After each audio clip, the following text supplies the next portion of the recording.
The headaches wake him up. Shuffling to the bathroom, unclipped toenails, clicking crumpled Coors cans, he opens the medicine cabinet. Some Tums to numb the pain and a shot to shun the shaking. He looks himself in the mirror and says, "Today is the day you quit." He lasted an hour before the familiar fizz, tap, click, clack of cap on the table filled his insides with fire. Just one turned to 2, 3, 4. He's lucky he doesn't have to go into work today or any other. He stumbles out the door looking for newspaper obituaries where every day he would search for his own name, hoping the touch of death wasn't too far behind. The prick of a needle used to scare, but now his body begs for it. He cinched the belt around his arm like the noose around his neck. He injects from brain to vein, his blood's burnt black rivers of tar leading into an ocean. He used to dream about the ocean, floating endlessly back and forth, letting the currents push and pull, letting the waves softly drift him down to sleep.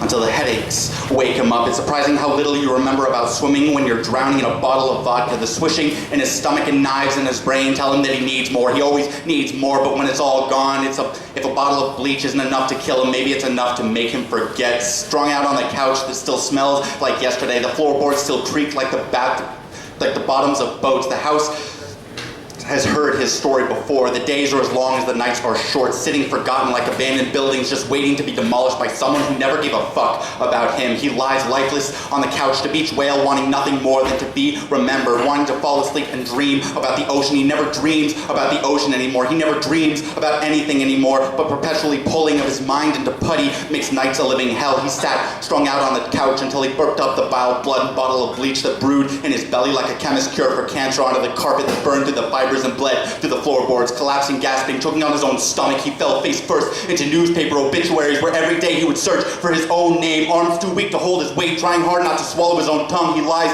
in his puddle of filth, writhing and crying as the room starts to spin and colors fade to black. He thinks to himself, this is where they will find you. This is how you'll be remembered. This is where you drown. This is how you die. And the headaches wake him up. Thank you.